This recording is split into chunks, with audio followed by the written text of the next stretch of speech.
What's up guys, welcome back to the channel, and today we're going to be doing another player comparison video, this time comparing two of the greatest big men in NBA history, that being Hakeem Olajuwon and Shaquille O'Neal. And if you know anything about these two guys, they have vastly different play styles. Hakeem's game was built on skill and finesse and footwork, compared to Shaq, who was a brute force monster who dominated through physical abilities. And I think both these guys are top 10 players of all time and two of the greatest players in NBA history. In the 2 years I decided to compare were Hakeem's 95 season and Shaq's 2000 season, two of those players' better years. And like with all my player comparison videos, I'm going to go through each of those players' seasons, and in the end I'm going to compare them, and I'm going to show you guys who I think was better and who had the better overall year. And before I get into the video, if you haven't already subscribed, make sure to do so, and if you could like this video, I would greatly appreciate it.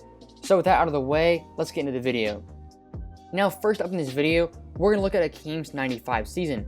And Hakeem this year was coming off a championship in 1984, and his team had championship experience. Now this Rockets team didn't get off to the best start. They were 30-17 through 47 games, a very mediocre record for a defending champion. And they were actually the 5th seed in the Western Conference and had the 8th best record in the NBA.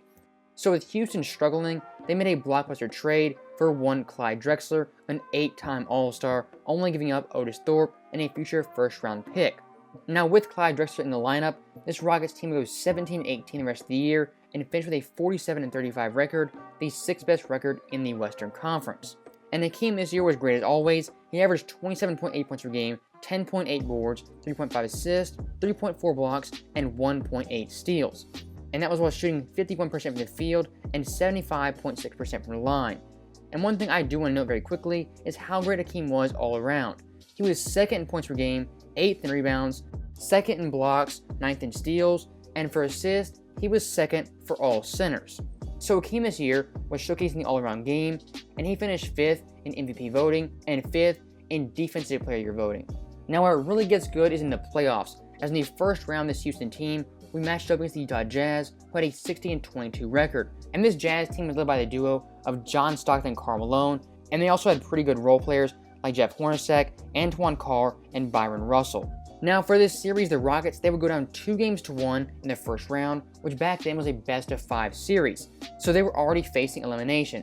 But in games 4 and 5 of that series, Hakeem Olajuwon would absolutely go off, averaging 36.5 points per game, 9.0 boards, 3.5 assists on 63% shooting, and he would help Houston come out of that 2-1 hole and win the series. And the crazy thing is that Utah team only lost 8 games at home all year, and 2 of those came in the playoffs to this Rockets team.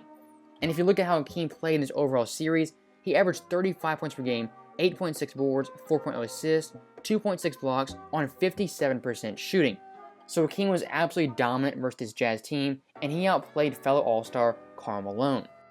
Now in the second round, Houston would once again be matched up against a very tough opponent, that being the Phoenix Suns with Charles Barkley as well as Kevin Johnson, who won 59 games. And this series is one of the most forgotten series in NBA history, and this Rockets team once again got down big in the series, this time down 3-1. And over the last 3 games of this series, Hakeem would average 30 points per game, 11.7 boards, 5.7 assists, 2.3 blocks on 50% shooting, and they won games 5 and 7 of that series in Phoenix to a Suns team that only lost 9 home games all year. So through the first 2 rounds of the playoffs, Hakeem and this Rockets team had come back from huge deficits and come back to win those series. Now in the Western Conference Finals, that'd be a different story, as they were matched up against the San Antonio Spurs, who had MVP David Robinson. And this Spurs team won 62 games and had the best record in the Western Conference. But despite that, Hakeem would go absolutely nuts this series, and he took it very personal that David Robinson won that MVP. Hakeem in this series showed the gap between him and the next best center was an immense gap. He averaged 35.3 points per game, 12.5 boards, 5.0 assists, 4.2 blocks on 56% shooting, and he embarrassed MVP David Robinson. Now that right there was a legendary run for Hakeem's Rockets through the Western Conference. And it's kind of weird the NBA Finals were actually kind of a letdown, as the Rockets were matched up against the young Orlando Magic, who had won 57 games, led by the duo of Shaq and Penny Hardaway.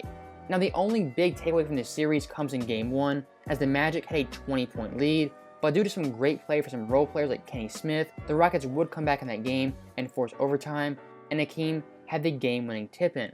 And that was really the only close game of this series, as Hakeem's Rockets absolutely dominated Shaq's Magic, and for this series Hakeem averaged 32.8 points per game, 11.5 boards, 5.5 assists, 2 steals and 2 blocks, while shooting 48% from the field, and the Rockets would win their second consecutive championship, and Hakeem would win his second consecutive Finals MVP. So that right there is a quick summary of Hakeem's legendary 95 run. Now we move on to Shaq's 2000 run.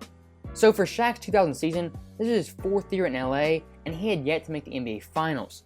Now this should be a little bit different, as his supporting cast would be much improved, and the Lakers would win 67 games. And it was pretty much smooth sailing for this Lakers team, and Shaq had a dominant year, averaging 29.7 points per game, 13.6 boards, 3.8 assists on 57% shooting. And because of that great season, Shaq would receive the MVP, being only 1 vote shy of unanimous. And also, he was 2nd team all-defense, led the NBA in scoring, was 2nd rebounds, as well as 2nd in blocks, and 1st in field goal percentage. Now in the first round of this Lakers team, we matched up against the Sacramento Kings, who had won 44 games. And this Kings team featured Chris Webber, Vlade Divac, Peja Stojakovic, as well as Jason Williams, a very solid young Kings team. And they took this Lakers team to 5 games, which back then was the most games you could take someone in the first round. And in that game 5, the Lakers would win by 27 points behind Shaq's 32, 18, and 4. And for that series, Shaq averaged 29.4 points a game, 17.4 boards, 2.8 assists, 2.6 blocks on 54% shooting. So a pretty dominant series by Shaq, going up against the front line of Vlade Divac and Chris Webber. Now in the second round, the Lakers and Shaq were matched up with the Phoenix Suns, who won 53 games, and they were led by Penny Hardaway, Cliff Robinson, Jason Kidd, and a young Shawn Marion. Shaq in this series averaged 30.2 points per game, 16.2 boards, 2.5 assists, 2.6 blocks on 55% shooting. So he was basically getting whatever he wanted versus his Suns team, and he was an unstoppable force. Now in the Western Conference Finals, the Lakers were matched up with the Portland Trail Blazers, who won 59 games. And this Blazers team was a very deep team. They didn't have a superstar per se, but they were a very deep and experienced team. They had Rasheed Wallace, Steve Smith, Scottie Pippen, Arvydas Sabonis, and a young Damon Stoudemire. And this Portland team took the Lakers to 7 games, and they had them on the edge of their seat, sweating out a finals berth. Now Shaq in that Game 7 wasn't great. He had 18 points, 9 boards, and 5 assists, but he was getting double and triple teamed, and Portland basically said they're taking Shaq out of this game, and they're forcing someone else to beat them. Now LA would win that Game 7, and Shaq overall played pretty well in that series, averaging 25.9 points per game, 12.4 boards, 4.3 assists, 1.9 blocks on 53% shooting. And the Lakers would make it back to the finals for their first time since 1991. And much like the Western Conference Finals, they were matched up against a very experienced team in the Indiana Pacers, who had won 56 games. And they were led by Reggie Miller, Jalen Rose, Rick Smits, Mark Jackson, as well as Sam Perkins. And just me reading off that list, you can probably imagine how this series went. Shaq absolutely feasted in the paint. He averaged 38 points per game, 16.7 boards, 2.3 assists, 2.7 blocks on a ridiculous 61% shooting. And in the closeout game of this series, Shaq had 41, 12, and 4, and the Lakers won their first championship in over a decade. So that right there was a quick summary of Shaq's 2000 season, an absolutely dominant year from one of the most dominant players the game's ever seen. So to start off this comparison, we're going to look at both Shaq and Hakeem's run stats-wise, and as you can see on your screen right now, both these players had great numbers, and just going off traditional stats, I would say Hakeem has the edge over Shaq. Shaq was great and he was amazing, but you can tell he has some obvious weak points, that being his free throw shooting compared to Hakeem. The one thing I will say about Shaq is that his passing ability is actually very underrated. When he had double teams and triple teams coming at him, he was very good at finding open shooters, whether that be Kobe, Robert Horry, or even someone like Brian Shaw. Shaq was a very good passer out of the double teams. And very similar to Shaq, Hakeem was also a very good passer. If teams doubled him, he would make them pay by kicking out to Kenny Smith or someone like Mario Elie. But getting back to the comparison, yes, I would say Hakeem has the edge stats-wise, but I think before we say Hakeem has the outright edge in the stat category, we need to do a little bit deeper dive. So on your screen right now, I'm going to pull up each of these players and the historical ranks. Shaq in this playoff run had the 9th highest points per game average for a title run. Hakeem had the 3rd highest in NBA history. Shaq had the 8th highest rebound average by title run. Hakeem didn't even qualify. Shaq had the 4th highest finals points per game average. Hakeem, once again, did not qualify. On the other hand, Hakeem had the 3rd most points in a playoff run ever at 725. Shaq had the 6th most at 707. Hakeem had the 2nd most 30-point games in a playoff run. Shaq did not even qualify. Now when it comes to games in the playoffs with 30 points and 10 boards, Shaq had the most ever in a playoff run at 13. Hakeem had the 4th most at 10. And both these players scored 30 plus points in every finals game in a series, one of only 8 players in NBA history to accomplish that feat. Also, Shaq had the 4th most 30-point finals games in a series at 6. So both these players stats-wise had some great historical achievements, but still I would give the edge overall to Hakeem Olajuwon. Now the next thing I want to look at is the competition both these players faced in these playoff runs. Hakeem faced the 60-win Jazz, the 59-win Suns, the 62-win Spurs, and the 57-win Magic. Shaq faced the 44-win Kings, the 53-win Suns, the 59-win Blazers, and the 56-win Pacers. And team record can be a little bit deceiving, but I think going off that, Hakeem, you can tell he faced the tougher teams overall. And if you look at the top players they faced, Hakeem faced Karl Malone, Charles Barkley, David Robinson, Shaq, Penny. That's a pretty tough list to beat, and I don't think Shaq's competition quite meets that. Now when it comes to who had the most help, I think both these supporting casts are fairly equal. Clyde Drexler and Kobe at this point in their careers, they were very similar players. Kobe wasn't as experienced as Clyde Drexler, as Drexler had been to a finals before this, and their role players were very similar. Guys like Robert Horry, Sam Cassell, Kenny Smith, Mario Elie. Compare that to someone like Glenn Rice, Ron Harper, Robert Horry, Derek Fisher. Both those supporting casts are fairly equal, and I'll call that a draw. But when it comes to who faced the tougher competition, I think that's hands down Hakeem Olajuwon. Now the last thing I want to do in this video before I give my final verdict is look at both these guys and their individual talents.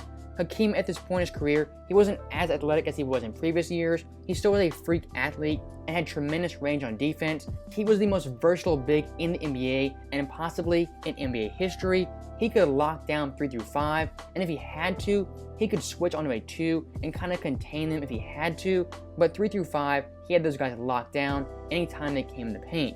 Also looking at Hakeem this year, his footwork, his technical skills, it's just masterful. This is the peak of footwork, and this year for Hakeem really set the blueprint for any big man who wants to have great footwork. Just look to Hakeem Olajuwon, the most skilled big man of all time. And the last thing I'll say about Hakeem, for a big man, this version of Hakeem had very little, if any, weakness in his game. I would say outside shooting was probably his biggest weakness, but as a big man in the 90s, they simply were not asked to shoot 3-pointers. So this version of Hakeem is a top-tier big man of all time, and possibly the best big man in NBA history.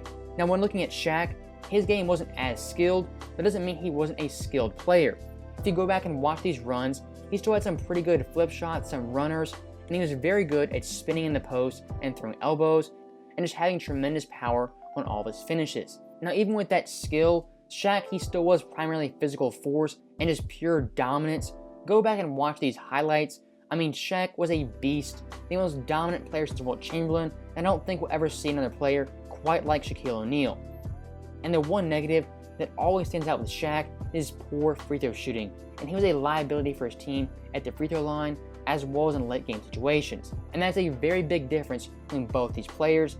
Hakeem was a skill-based player, and Shaq was a physical specimen who dominated you with his physical force.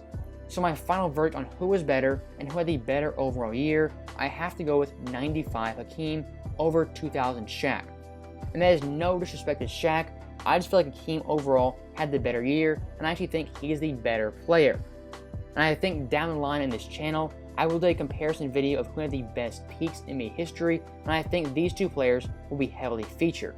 So with that being said, I hope you guys enjoyed this video. I hope you like these comparisons. If you have any suggestions for future comparisons, let me know in the comments below, as I'm always interested to hear your guys' suggestions. So with that being said, thank you guys for watching. I'll see you guys next time.